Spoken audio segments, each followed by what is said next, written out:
बड़ी खबर Badaun double murder case से जुड़ी हुई। जिसने भी इस खबर के बारे में सुना है, जिसने भी इसकी तस्वीरें देखी है, उसकी रूह कांप गई है। आज जो पोस्टमार्टम रिपोर्ट आयुष और आहान की आई है, उसमें साजिद और जावेद की हैवानियत की तस्दीक भी हुई है।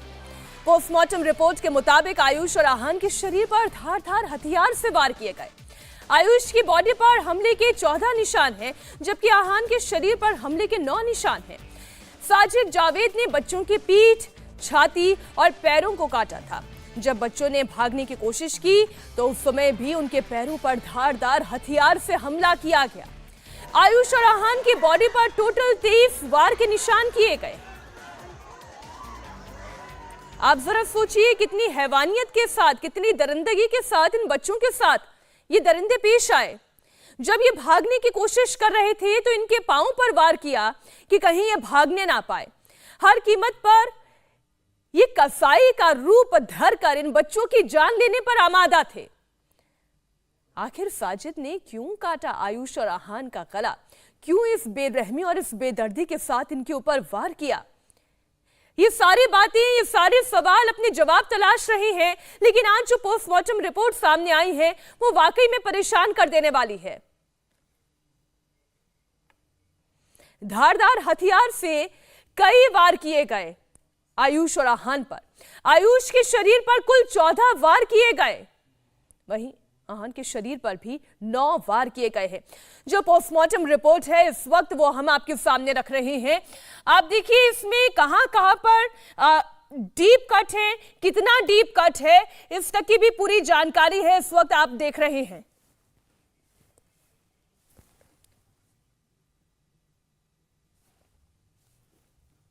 ये देखिए, एक एक चोट का निशान, 6 सेंटीमीटर बाय 1 सेंटीमीटर का निशान, 15 सेंटीमीटर। जरा आप समझिए कितना डीप कट रहा होगा। 15 सेंटीमीटर बाय 5 सेंटीमीटर का निशान, यानी कि ये कितना डीप था, कितना चौड़ा ये कट का निशान है, ये कितना बेरहमी से किया गया वार है, वो इस पोस्टमार्टम रिपोर्ट में साफ दिखाई दे रहा है। इतना गहरा कट था कि हड्डी तक वो वार पहुंचा है। जरा आप सोचिए, शोल्डर जॉइंट पर आप देखिए, इस पोस्टमार्टम रिपोर्ट में एकदम क्लियरली स्टेटेड है, जो शोल्डर जॉइंट है वहां पर हड्डी तक गहरा निशान, ये गहरा वार है। आयुष और आहान की मां का रो रो कर बुरा हाल है। उनके आंसू हैं कि थमने का नाम नहीं ले रहे। उनके 2 मासूमों को साजिद ने बेरहमी से मार डाला। किस तरीके से उनके ऊपर वहशियाना तरीके से हमला किया गया, जिस हैवानियत के साथ मारा, वो अब तक ये समझ ही नहीं पा रही हैं कि आखिर ऐसा क्यों हुआ। उनके बच्चों से किसी की ऐसी क्या दुश्मनी हो सकती है। हमारे संवाददाता अभय पराशर आज आयुष और आहान के घर गए, उनकी मां संगीता से बात की। पूरी वारदात को लेकर उन्होंने क्या कहा, आप खुद सुनिए। हमला करने के बाद जब साजिद नीचे आ रहा था तो इनकी तरफ देखकर भी इशारा कर रहा था, और ऐसा उसने कहा जैसा कि एफआईआर में लिखा है कि हाँ, अब मैंने अपना काम खत्म कर दिया। हम बात करेंगे संगीता जी से। संगीता जी, ये सबसे पहले बताइए, उस दिन आप घर के अंदर मौजूद थी, उस दिन की घटनाक्रम पूरा बताइए। वो कितने बजे घर में आए, आकर क्या हुआ जब दोनों आए? 6:30 बजे आए थे और बोले पैसे भाभी मुझे क्लेचर दे दो। मैंने क्लेचर दे के और उससे कहा, आयुष था कि मम्मी देखो भैया आए हैं क्लेचर लेने। तो हमने कहे तो अपने आप दे दे बेटा। वही दुकान चलाता था बड़ा वाला हमारा, वही दुकान में बैठ के पढ़ाई भी करता था, अपने पेंटिंग वगैरह वहीं बैठ के। तो बोला, उसने दिए, बोले मम्मी तुम ही आ जाओ। हम गए दे के और चले, पैसे उसे दे दिए। फिर वो ये बोला कि मैं भी कुछ मदद कर के लिए आया हूँ। तो हमने हाँ बोले ला, बोले कुछ पैसे की जरूरत थी। तो हमने किसने बोला? साजिद जावेद दोनों थे? हाँ, साजिद जावेद। तो बोले कि मुझे पैसे की जरूरत थी, 5000 की जरूरत थी। तो मैं ठीक है। तो हम वहाँ से फोन लेके आए, हमने ना तुरंत फोन इन्हें किया, तो इन्हें बताया। मुझे बोले कोई बात नहीं है, कोई बात नहीं है, आप दे दो उन्हें, दे दो, कोई दिक्कत ना है, भी दे देंगे लड़का। तो फिर बस इतनी करके और पैसे हमने निकाल के उसे दिए, उसे दे के बस वहीं से वो चला गया यहाँ से। अब बता नहीं, हम अंदर आए, वो लेके हमारे बच्चों को ऊपर चला गया, और छोटा वाला हमारा ऊपर ही था। तब तक उसने 15 मिनट में, उसने 15-20 मिनट में उसने बोले मेरे बच्चों का तमाम कर दिया। किया। मात्र 15 से 20 मिनट। हाँ, इतने टाइम लगा। और लथपथ आके नीचे आया, अब नीचे से तो वो कड़ा खून से लथपथ बुला रहा, तू भी आ, तुझे भी मारूंगा चाकू दिखा के। अजीब से उसका रूप था उस टाइम। कैसा रूप था, आपने क्या देखा? था कि जैसे इसके जुनून कुछ सवार है, अजीब से। अब मुझे इतना खौफ लगा, मम्मी और अपने जो बचा उसे लेके बाहर, उसे हमने अंदर से इधर से गेट बंद कर दिया, उसे बंद कर दिया, तो पुलिस को फोन करो। आपको देखकर क्या बोला वो साजिद? कि आजा, तुझे भी मारूं, तुझे भी मारूं। वो मार देता मुझे भी अगर हम लोग भागने जब देख लीजिए वहाँ पे ब्लड लगा हुआ है। आके भाग के आया पीछे मारने मुझे, तो हम भाग गए, बाहर भाग गए हम लोग, मम्मी और बच्चे को अपने लेके बाहर। आपके घर के सामने उसकी हेयर सैलून की दुकान है, आप अपना यहाँ पार्लर चलाती हैं और बच्चे वहाँ कटिंग कराते हैं। अब तकरीबन 48 घंटे होने वाले हैं, आपको कोई वजह अब तक समझ में आ पाई कि बच्चों के ऊपर हमला करने की वजह क्या हो सकती है? भाई तो मुझे जानना है उसे पकड़ के कि आखिर उसने क्यों किया ऐसे, किसने करवाया उससे। हमारे मासूम बच्चों को बेदर्दी से उसने भगा भगा के पूरी छत पे मारा, क्यों मारा, किसने भेजा उसे। कभी कोई, क्योंकि आप लोगों का जो काम है, आपका पार्लर है, कभी कोई दुश्मनी, कोई पुराना झगड़ा, कोई नहीं, मैं हमारा कोई किसी से लेना। एक सवाल और, जैसा कि आप लोगों ने बताया था कि जब साजिद घर में आया तो उसने कहा कि उसकी वाइफ प्रेग्नेंट है, अस्पताल में है। हमने उसकी पत्नी से बात की, सना से, उसका ये कहना है कि वो 15 दिन से अपने मायके में है, ना वो प्रेग्नेंट है ना वो अस्पताल में भर्ती है। शादी करके आया होगा, मारने के ही में आया, और ऐसे तो आया नहीं। मुझे क्या पता है कौन से प्लान से आया, मुझसे तो उसने यही कहा। हम भी एक माँ है भैया, हर किसी का कोई बात नहीं। मैंने तुरंत इन्हें फोन किया, फोन करके इन्हें बताया, इन्होंने कहा ठीक दे दो बस। उस दिन से पहले आना जाना था बच्चों के बहाने, या कभी वो घर में आता था? नहीं नहीं, हमारे घर में कभी नहीं। कब पहली बार आया था वो, सो वो भी पैसे मांगने, बस। आयुष चौहान के पिता ने पुलिस से मांग की है कि जावेद को जिंदा पकड़ा जाए ताकि उससे पूछताछ में हत्या का मकसद पता चल सके। उन्हें शक है कि आयुष चौहान के मर्डर के पीछे साजिद और जावेद अकेले नहीं हैं, किसी तीसरे शख्स के साथ मिलकर इस वारदात को अंजाम दिया गया है।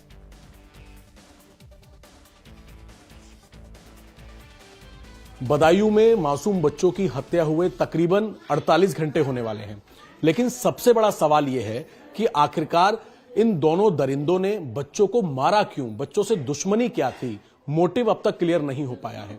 हमारे साथ दोनों बच्चों के पिता जो है वो मौजूद हैं, आयुष आहान के विनोद जी हमारे साथ मौजूद हैं। विनोद ठाकुर जी, तकरीबन 48 घंटे होने वाले हैं, अभी तक आप लोग पुलिस के भी संपर्क में हैं, मोटिव कुछ पुलिस की तरफ से समझ में आया है कि वजह क्या है, क्यों बच्चों को इतनी बेरहमी से मारा है? अभी पुलिस से ये वजह नहीं मिल पाई मुझे। अब वजह तो जब पता है कि पुलिस जो है कि हमको वो पकड़ा जाए, आरोपी, जब आरोपी ही फरार है तो फिर कहाँ से अभी राज खुलेगा? राज तो जब खुलेगा, क्योंकि हमें पता चल रहा है कि हमारे और कोई कारण ही नहीं था, या तो किसी ने इससे मिलकर के मरवाया है हमारे बच्चों को।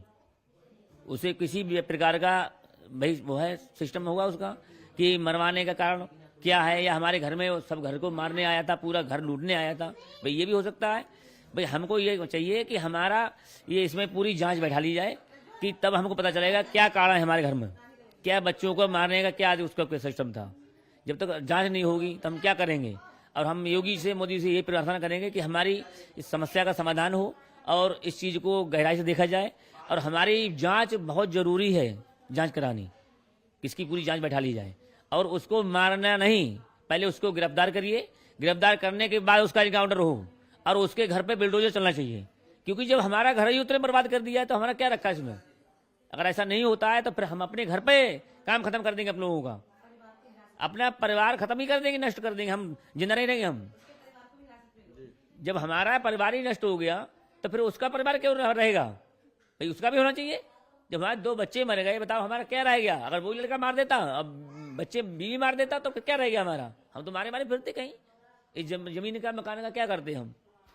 तो और को दे देंगे, दान करते, क्या करना, ले जा भैया, हमें को मार दे। जो कह रहे हैं कि जावेद को पहले पकड़ा जाए फिर एनकाउंटर हो, इसके पीछे की क्या वजह है? इसकी पीछे की वजह यह है कि हम ये चाहते हैं कि वो पकड़ा जाए तो उससे पता तो चले कि किस कारण ये काम हुआ है। और किसने तुझसे करवाया है ये साजिश तो पता चले। अगर वो मर गया तो मुझे साजिश नहीं पता चलेगा, ना उसका कारण पता चलेगा कि हमारा बच्चा क्यों मारा गया, ये किसने मरवाया है। भैया अगर जो चलो वो मर गया, अब जिसने मरवाया वो व्यक्ति जिंदा रहा तो वो भी तो बताएगा, फिर दोबारा बार करेगा मुझ पे। भाई तो मुझे भी खतरा आया ना।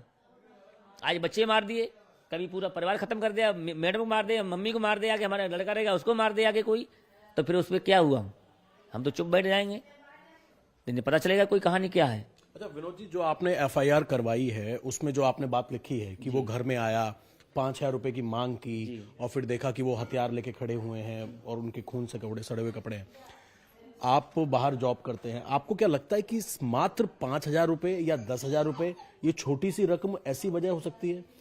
अगर वजह ऐसी होती तो वो किसी बड़े पर हमला करता। बच्चों से क्या दुश्मनी हो सकती है? आपने भी अपनी तरफ से कुछ सोचा होगा कि इतने सालों से आपके सामने उसकी दुकान है, बच्चे वहां कटिंग कराते हैं, कुछ समझ में आ रहा है कि बच्चों पे क्या गुस्सा? ये गुस्सा बच्चों पे है और उसने किसी ने ये व्यवस्था कराई है मरवाने की। जब बच्चे ही नहीं रहेंगे तो हम खुद ही मर जाएंगे। भाई मेन तो मुद्दा बच्चे हैं हमारे, जब बच्चे ही मर गए तो हमारा क्या रह गया, तो हम खुद ही छोड़ चले जाएंगे यहाँ से। तो किसी व्यक्ति को हमसे तकलीफ है और उस व्यक्ति ने उस पर जो है ये काम करवाया है, ऐसे नहीं हुआ ये काम। इसकी जांच जरूरी, कोई और भी है जो जरूर होगा, इसके अकेले की बस की बात नहीं है, इसके पीछे कोई राज जरूर होगा और ये 100% है ये बात कि ऐसे अकेले कैसे कर सकता व्यक्ति। वो एक ऊपर खड़ा है, एक नीचे खड़ा है, वो उसको मार के आ रहा है, जब उसको मार देता है वो भाग जाता है तो दूसरा फिर पकड़ा जाता है। वो तो पुलिस ने बहुत अच्छा काम किया, ऐसी बात नहीं है, सराहनीय काम किया उसने और सरकार भी अच्छा काम उठा रही है। मगर यह है उसको गिरफ्तारी जरूरी होनी चाहिए और जल्दी से जल्दी होनी चाहिए कि कायम मालूम क्या कि भाई और घटना कर सकता है वो। भाई जब हमारे घर में घटना हो सकती है भाई और भी कर सकता है वो इस चीज में।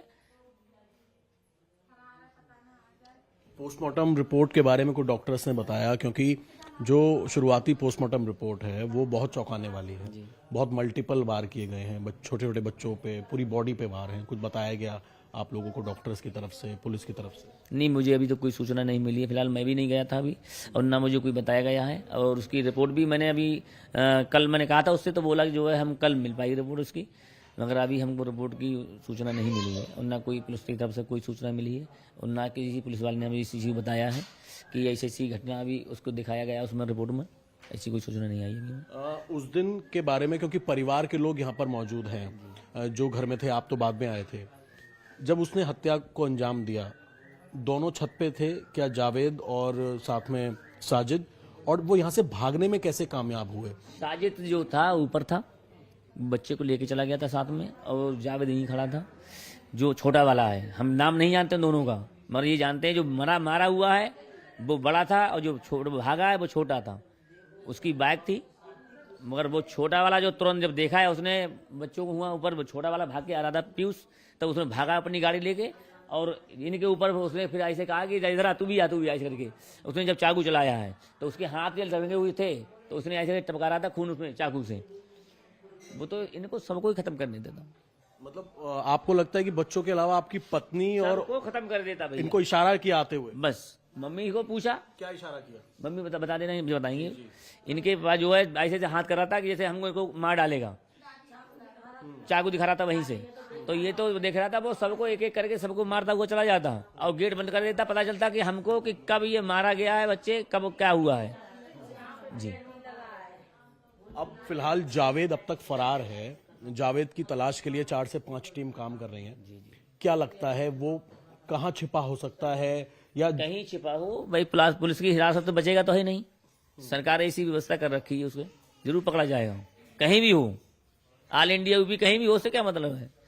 सरकार जब इस काम पे उतर आएगी ना तो अच्छे पकड़ जाते हैं। अच्छा, अक्सर जब बच्चे वहां कटिंग कराने जाते थे सामने की दुकान पे, आप लोगों से नॉर्मल साजिद की और जावेद की बात आपकी भी कभी हुई है? नहीं, फोन से कभी नहीं हुई। या यहाँ पर हुई है कभी? नहीं, मैं जाता हूँ दुकान पे, सेब बनवाई चलाया, कोई ऐसा कुछ मंशा या बिहेवियर लगा कि वो कुछ ऐसी प्लानिंग कर सकते हैं या कर रहे हैं, उनके मन में कुछ चल रहा है? दुकान पे ऐसे व्यक्ति बैठते थे, वो मतलब ज्यादातर उसके पास वही लड़के बैठते थे, ऐसी कोई वो नहीं थी।